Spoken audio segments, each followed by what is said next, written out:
What is up, my good vibe DJ tribe, and welcome to another episode of the DJ Spotlight here on DJNTV. He helps transform frustrated bedroom producers into confident professional artists. This next artist and DJ gives so much back to his community when he isn't sharing amazing, helpful insight into the music industry. He's playing and making dirty, pretty beats. I stumbled across his videos a couple of years back when I was looking for someone to give me some online production tips and was shocked to hear he's living right in Edmonton. Today, he's going to share his journey, his knowledge with us. So take out your notepads because there's going to be a lot of amazing content in this interview.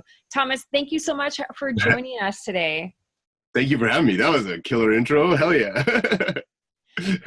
I'm glad you like it.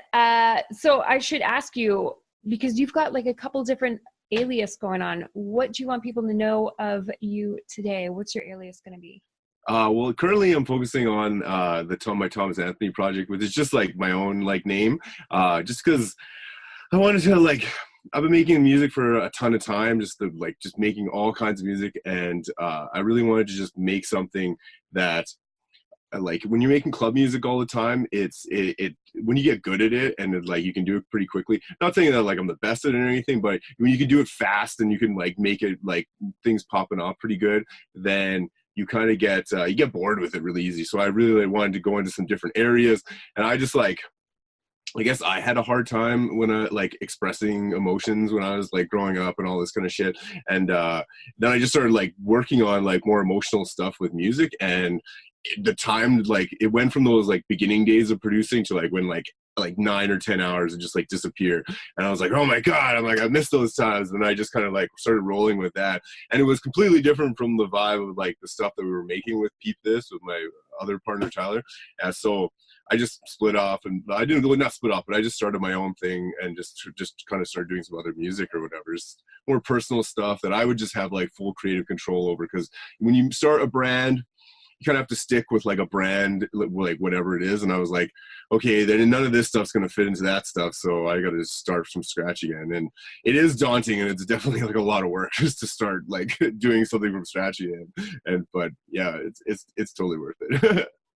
Yeah, absolutely. And I've totally been there, playing one genre for so many years. And then that rebrand, it's exciting and exhilarating, but also so freaking scary. I'm actually super curious if you could tell us your story. How did you come to find yourself within this music industry? It's funny, I was gonna I'm gonna make a video coming out here. It'll probably be out by the time this comes out, but talking about stuff, because it turns out that Tuesday is is my birthday's on a Tuesday this year, so I was just gonna do a birthday video to explain this kind of stuff, but I'll definitely tell on here. Yeah, I got into the music industry. It's kind of weird, but strictly out of spite, because one of my really good friends, he got some turntables, and he was just yeah, I'm fucking doing this and trying to kill it, and I was like, I can do this fucking better than you, fuck you.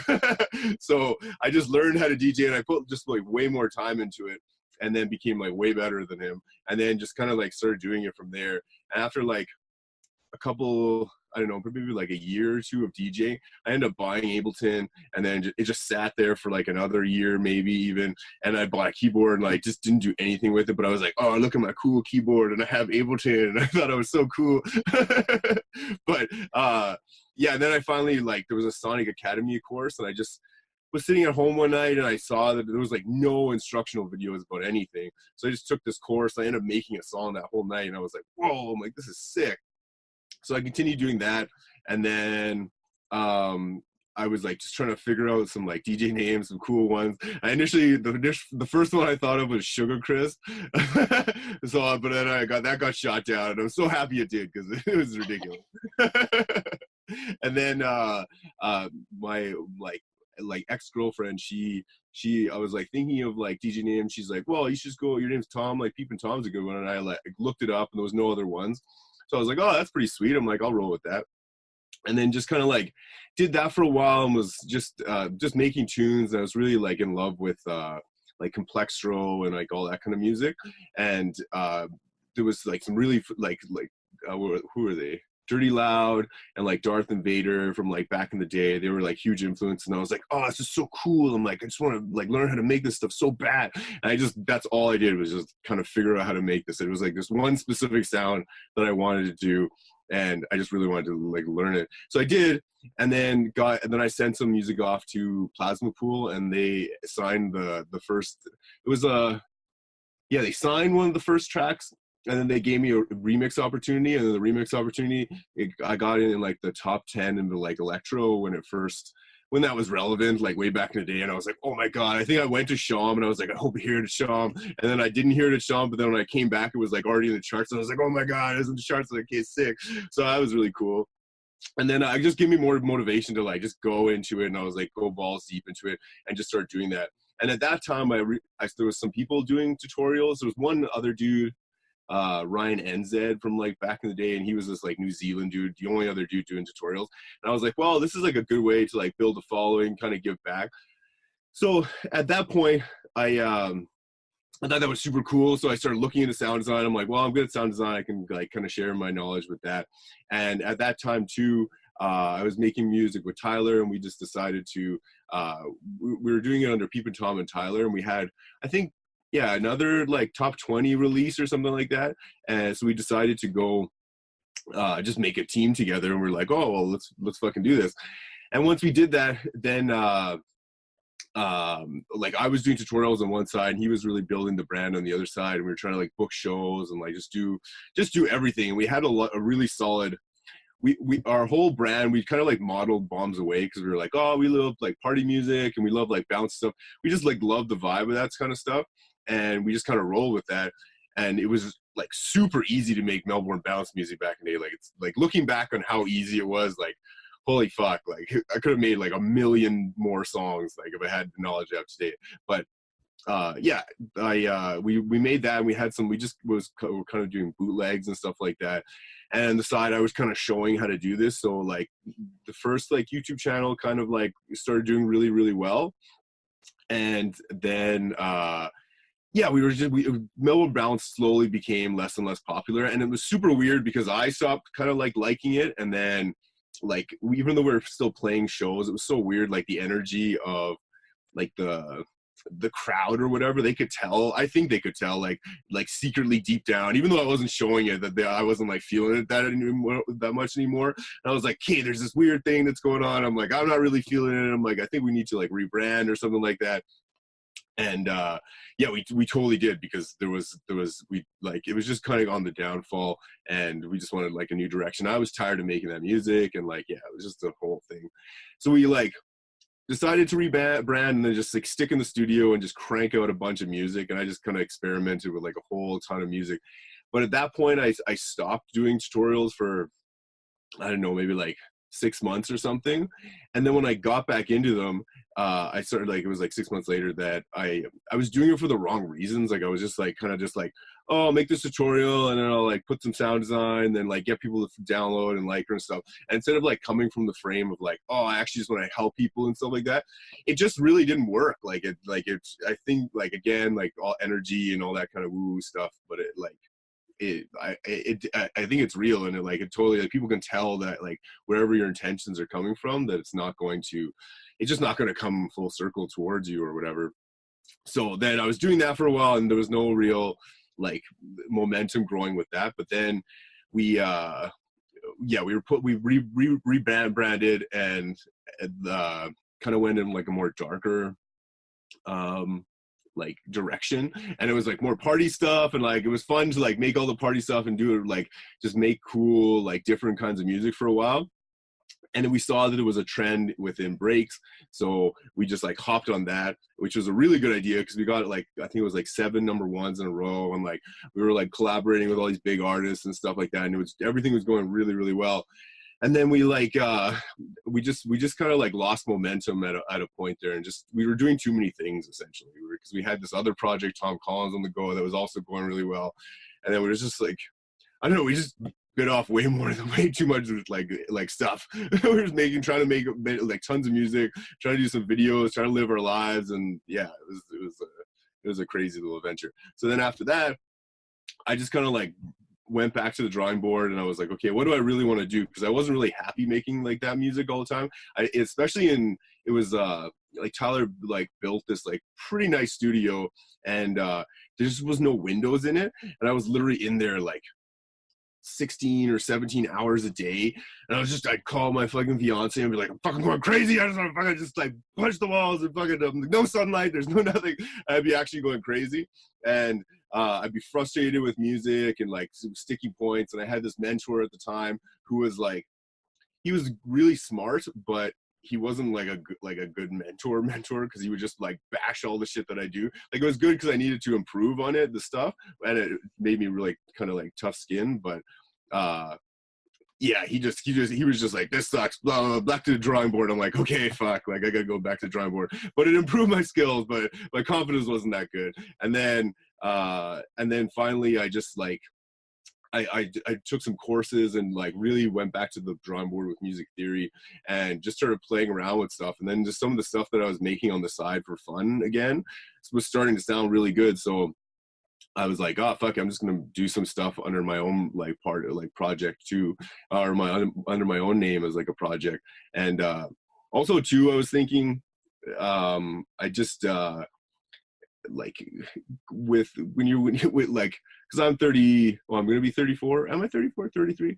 I'm around there. But the like telling people about your grandma and stuff like that and thing, I'm just like, yeah, I have this like cool DJ name that's called Peep This, and we make all this party music. And I was just like, I don't know if I want to like just tell my parents that anymore, and like tell friends, like older people, that anymore. So I just started making like more beautiful music under that. And then now when I show them music, they're like, oh, this is what you do. Like, this is so nice. Like, I like this music. I'm like, sweet. Like, that makes me happy. So yeah, that's pretty much how I came to be in like all the journey or whatever. But I really like took a lot of time and like reflected back on like what was important to me, which was just like I really wanted to like come from a frame of just like putting good stuff out there into the world, like just making, if people can connect emotionally to music, I think that's beautiful. Like, I can't sing, but like I can make like cool stuff, and I'm working on like trying to learn how to like write better songs so like singers can sing them or whatever, because that's fucking cool.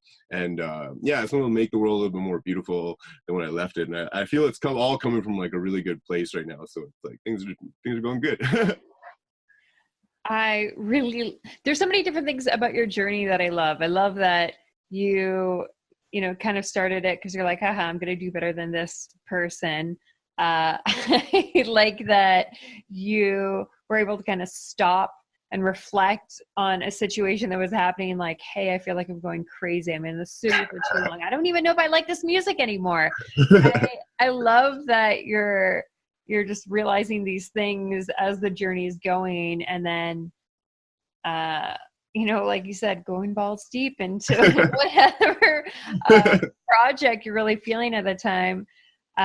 What I really love about the information that you're giving people, especially like on the YouTube channel, is that you're not telling them to spam people. You're encouraging them to be authentic, which I totally get that from your brand, just like talking to you right now, but also like from your content, and that, think about what the listener wants, think about giving back to them, as opposed to like, hey, come on, check out my stuff.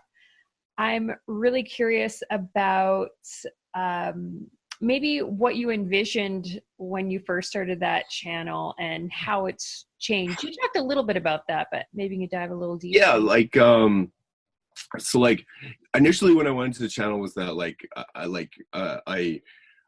wanted to I wasn't sure, like I knew that there was lots of other channels out there with like sound design and stuff like that, and honestly when I was doing that before, it was like I just didn't like making those videos. They were like boring as fuck. Like I would just sit there and I'm like, oh, okay, I gotta remake this thing. I'm like, how do I do this? And it was just super boring. And not that I like doing sound design, but like just the whole process of like recording, explaining, like it just was, I used to like it, but I don't like it that much anymore. But like I do like public speaking, and I do like getting better at that and just like sharing like knowledge or whatever. So I was like, okay, I want to just do more talking ones. And then I was thinking, like, marketing is so like important, and I neglected it for so long. I was like, fuck it, like the music will just speak for itself, and like I'm just fucking cooler than anybody, like just do this. And it really like the first project I did, that was my exact mindset. The second project was the branding was just, it just kind of fell into place. Like we didn't really put much thought into it, and it was just well branded like off the bat. So we didn't really have to like learn many things in that like area, just kind of things took off. But then while starting that again, I was like, man, there's so many people that like don't have the simple branding things that don't really cost that much money, and they just need to put like thought into it, and they just kind of going like along for the journey. And then like you're so like you're not in control of like where you're going. Things are just kind of like happening to you, and you're like pivoting as opposed to just you having like a laser beam. So I was like, okay, like people don't know how to do some of this shit, so I'm just gonna like share some of this information. And in like, because there are lots of people talking about this stuff, but in like the music world, like not many people are talking about it. So I thought that, and I really wanted to deliver stuff that wasn't just like download this stuff for likes or something like that, or just like I genuinely want to like help people. Like there are like I know that I know a lot of information, and like like when you like how do I explain it, like I love just giving away information that will just quickly help people. And if someone wants to dive deeper into that, then I would like that's like another thing of like we'd be exchanging time for fucking like money or something like that. And then you just like sit down, because I would like craft something for a specific person. But just sharing general knowledge that I think everybody should know is like a fucking huge thing behind the channel. I just want to like, yeah, get that out there. I like that you mentioned giving that quick information that they can use right away. I don't think there's many things in this world that are as annoying as searching how to do something and then waiting like 14 minutes into a YouTube video for them to like get to the freaking point. And you are like, oh, you're so on point with your content, but you're also so creative and hilarious too, because like even just like your snippets on Facebook to get people to go to the YouTube channel, it's so clever. And I don't think that people realize, like you were saying before, like things just happening to you, people don't realize they have to all this planning to do. It's like you make the content, you make the mix, you make the track, but that was like 10% of the work. Like, oh man, the work is all the marketing. And can you take us a bit through that creative process for you in building 100%. content? That is something that I like, especially over the last year, I've learned like a fuck ton about, and I'm just like really, really aware of what, like I really try to put myself in like other people's shoes and be like, okay, like why would they click this? So like the initial bit was like, I was like, okay, I fucking hate it when I have to like when people talk slowly, and when people are just like, oh, I'm doing this, and then I'm gonna share this, and like all this bullshit, and it pisses me off, and I'm like, okay, I'm not gonna do that. So like I like, and especially when you watch a YouTube video, you're either going there because you want like entertainment or like escapism or whatever, or you're going there to learn something. So the learning stuff, I wanted to make videos of just like, here's what you're gonna learn. If you like that, fucking stick around. If you don't like that, fuck off. And then the other stuff and the other stuff, like, and that's where kind of some of the funny stuff, like I was just kind of messing around with it, because I was watching a video and this one dude, he just like cracked a joke like in the beginning, and it initially like there was some marketing book I read that they were saying like, anytime you hear something where you're interested, like stop and like take a second and be like, why? What are the feelings you're feeling, and why are you interested in this? So I started doing that, and I was like, oh, okay, like I feel that this is, I'm way more inclined to look at this guy's video now because he cracked this like joke or whatever. And I was like, oh, okay, like maybe if I just start cracking jokes at the beginning of the thing.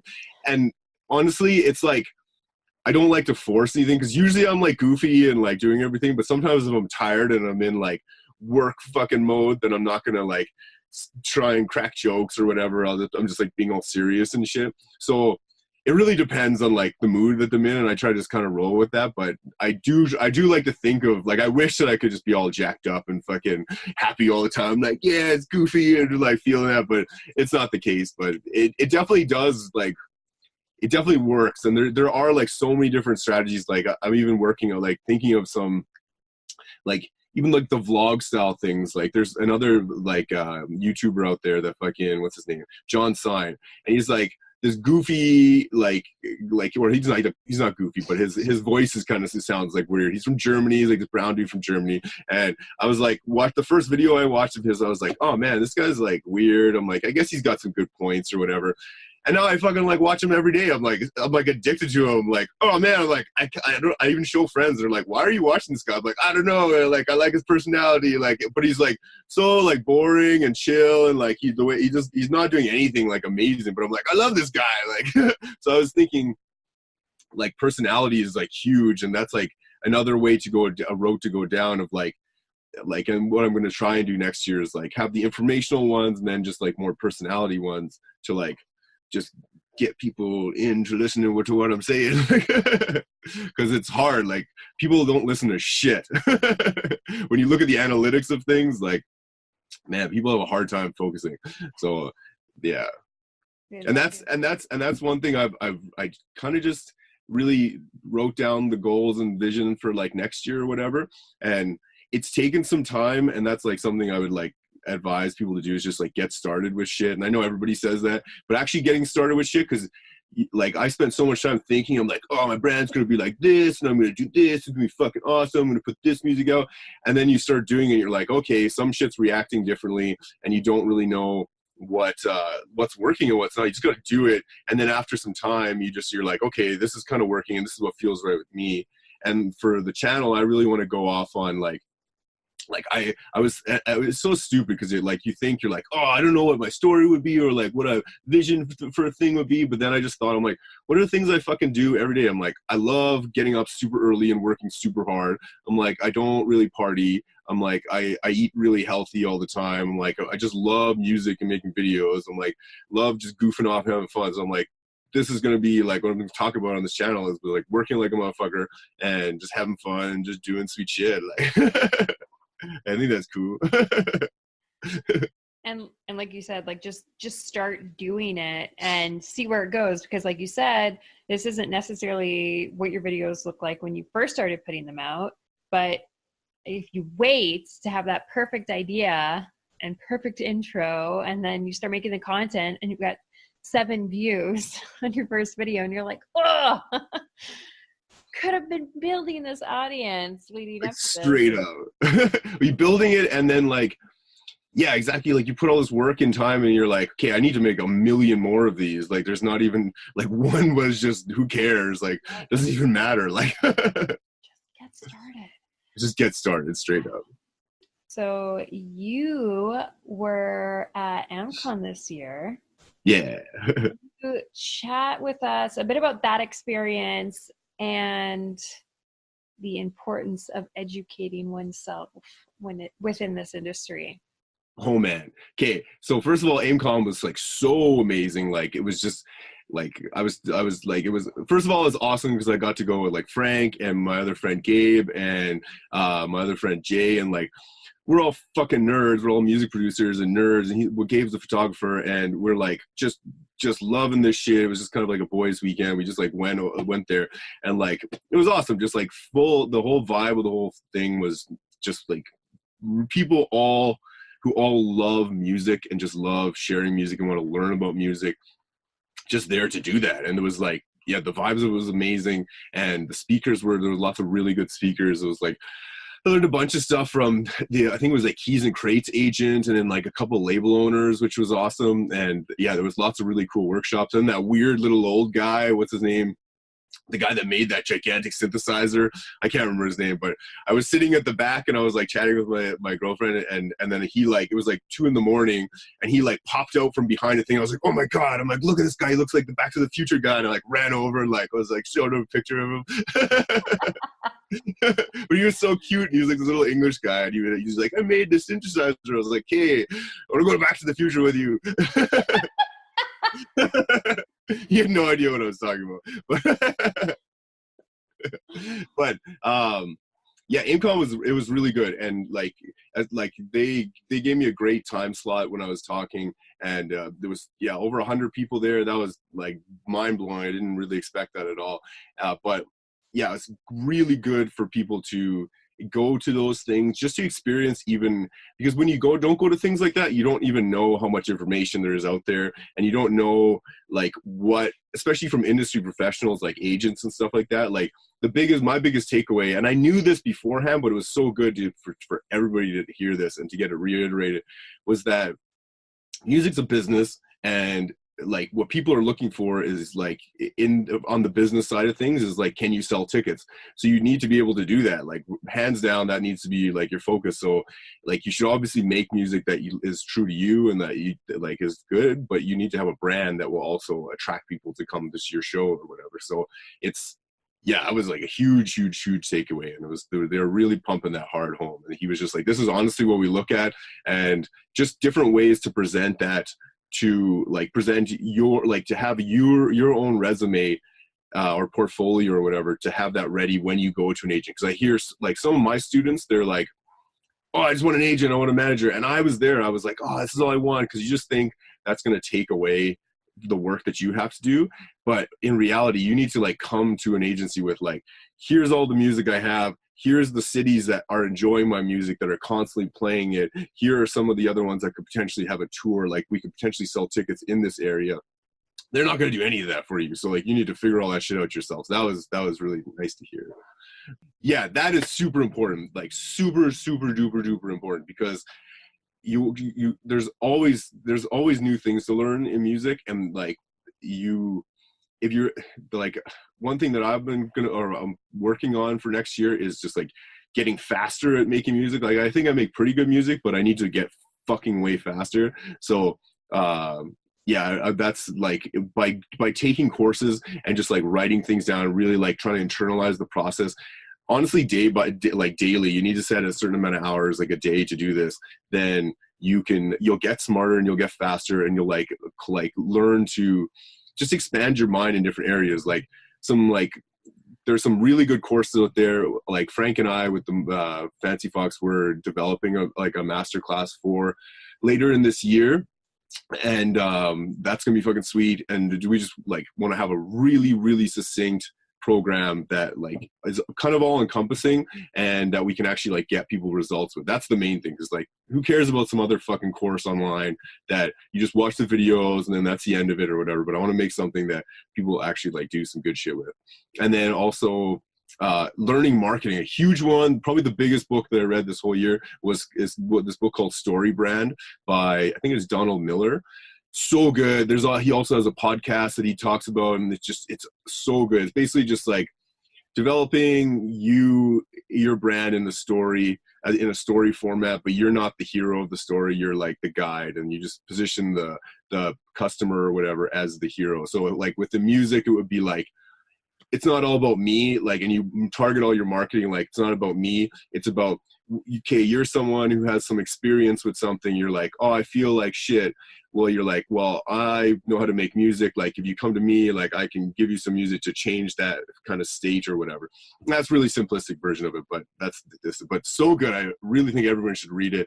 They fucking knock out so many good points, especially for music branding and stuff like that. So yeah, learning is so good. Yeah, I couldn't agree more.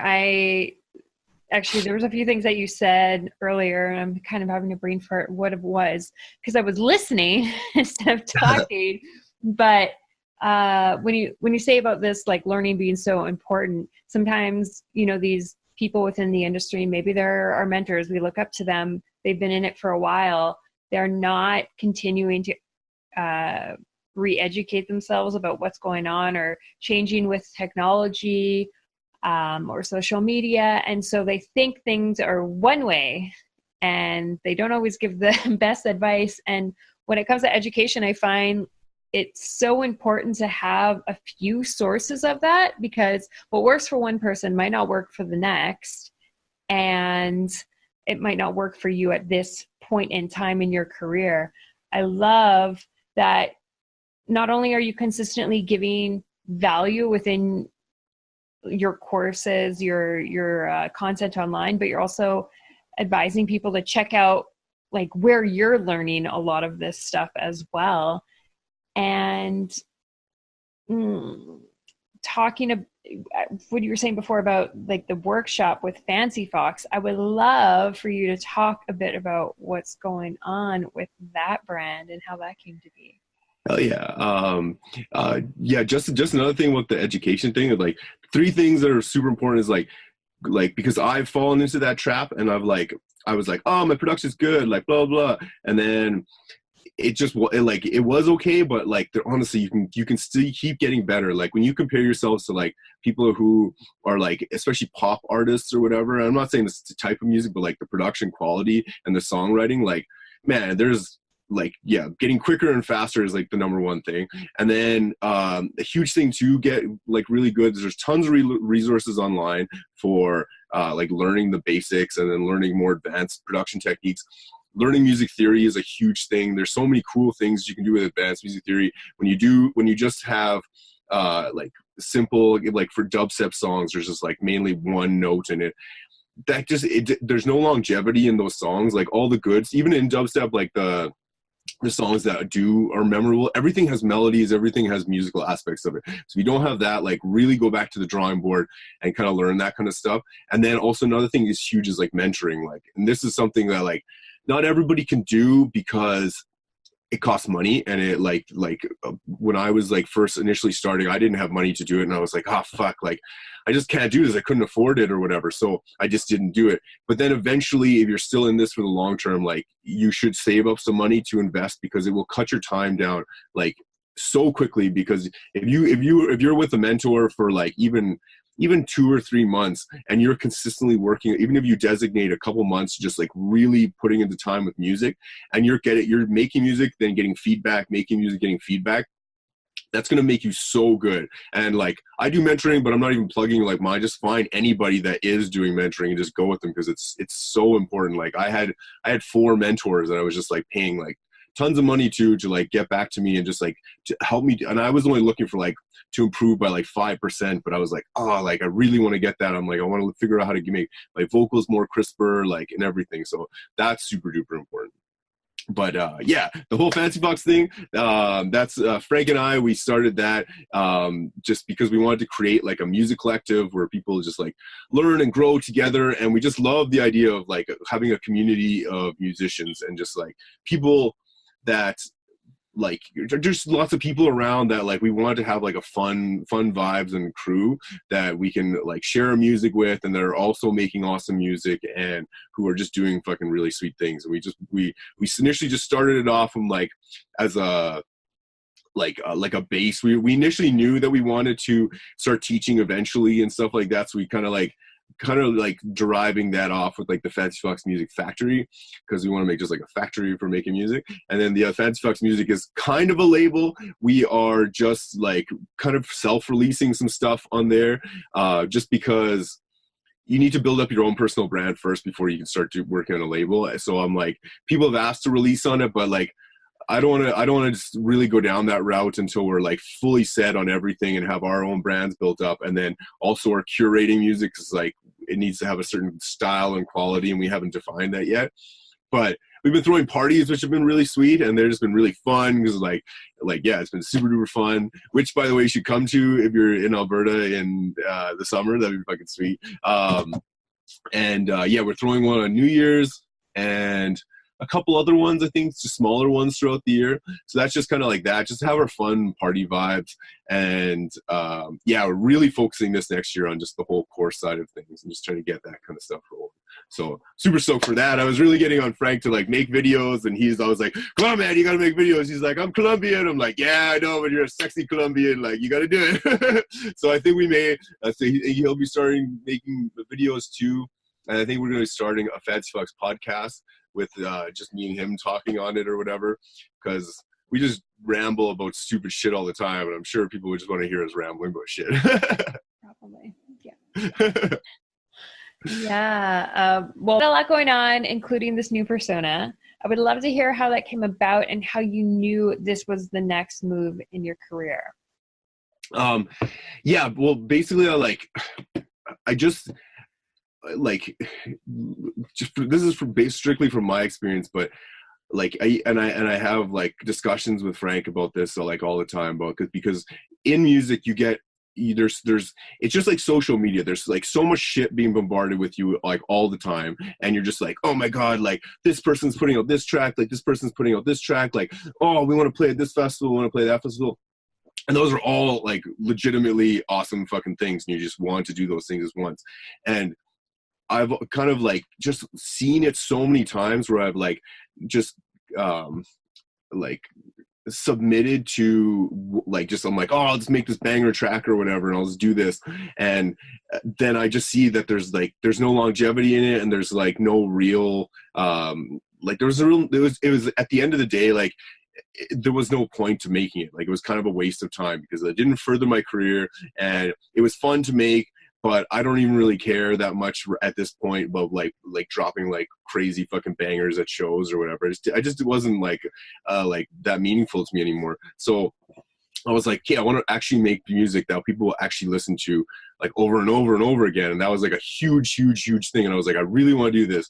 And I had some like just some cover ideas or whatever. And I did some research, and I was like, oh, it's sweet that you can put covers on Spotify, because I just thought of like initially, and I made a video on this, of like the initial stages of building traction with something. It's like you kind of have to have searchable content. And I was like, well, if people here who they're like, oh, this Thomas Anthony song, they're like, oh, it's an original, like, will I invest 3 minutes into listening to this guy and like hearing it? Like maybe not, like who knows? But if it's a song that they've already heard before, then they'll be like, oh, I like that song, like, well, maybe I'll check it out. And you have a way higher probability of people actually listening to your music. And then if it's good, and like that was another staple of like the direction I'm like, I didn't want to do anything that was just like a remake, because I see lots of like new disco like remakes of the same song, and they're doing well, but there's no real point to doing that. So I was like, I want to make it like pick awesome covers, and then just like have a completely different spin on it, and just do something really different and make it beautiful, and make it so that people will be like, oh, like that was a really cool song that they like redid. And then like slowly pump in a couple like originals, and then finally like that's basically the plan, is like make a whole ton of covers, have some like party poppin' ones for the summer or whatever, and then slowly trickle in like originals that hopefully like by then I'll be way better at writing my own songs and trickle those ones in. So that's the plan. But yeah, it's super fun. I love doing this shit. And you just had a release come out. You'll have to tell us about like any upcoming releases, or that one as well. You talked a little bit about some coming shows. Anything you think people need to know about what's going on with you? So I had a release, and it was like more of a clubby style track that came out on Gold Digger Records 2 weeks ago.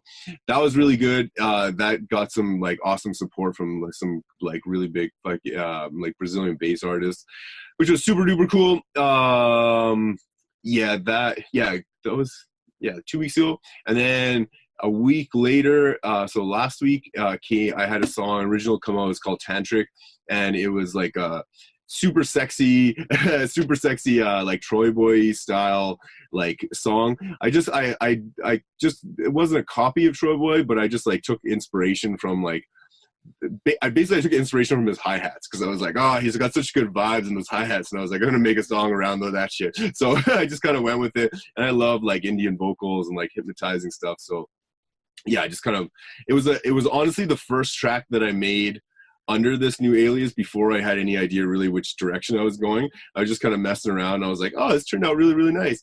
And it finally got released. It was like almost a year and a half or something. It's been sitting on my computer waiting for like the proper release date. So yeah, super stoked. It's got some Spanish guitars in the beginning of it, and some sexy Indian vocals. So I'm super happy with that. Yeah, I really dig it. Any shows you think people need to check out? You said there's a New Year's show. Where's that happening? New Year's show is happening. Frank and I and Monkey Twerk and the Party Massive are throwing it. It's at where is it? Orange Hall. And it's it's gonna be super duper sweet.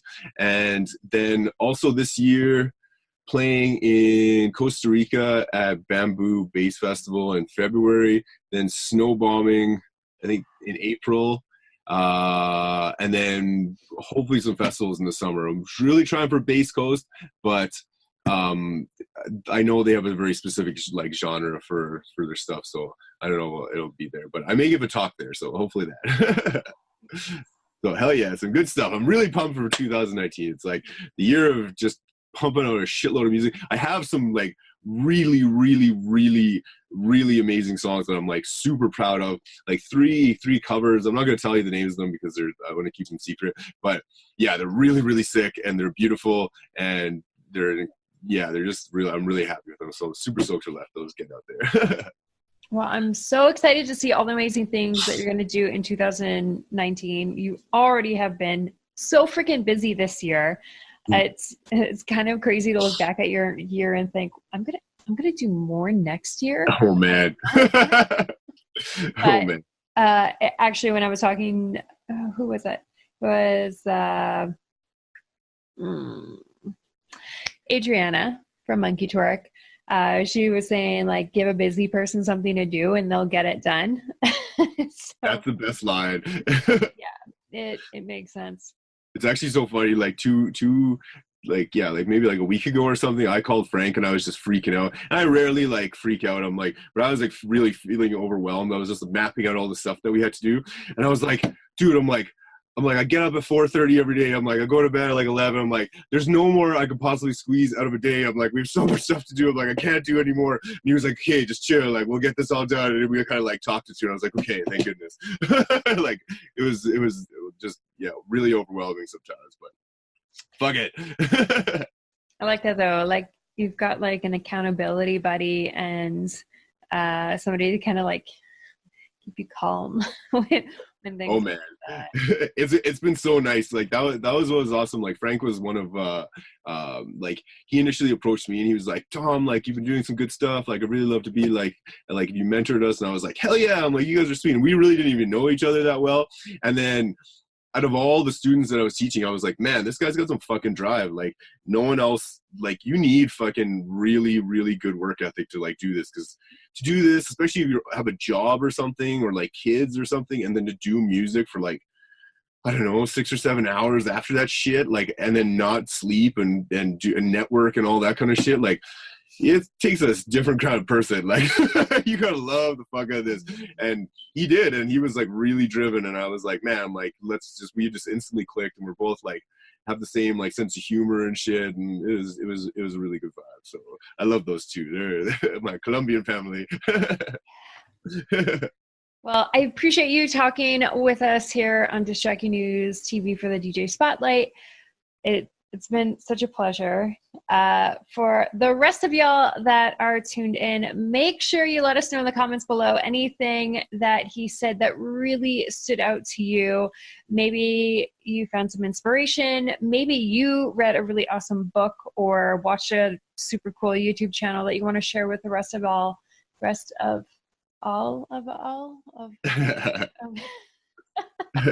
I've been saying y'all for such a long time. I'm like, what? Keep that going.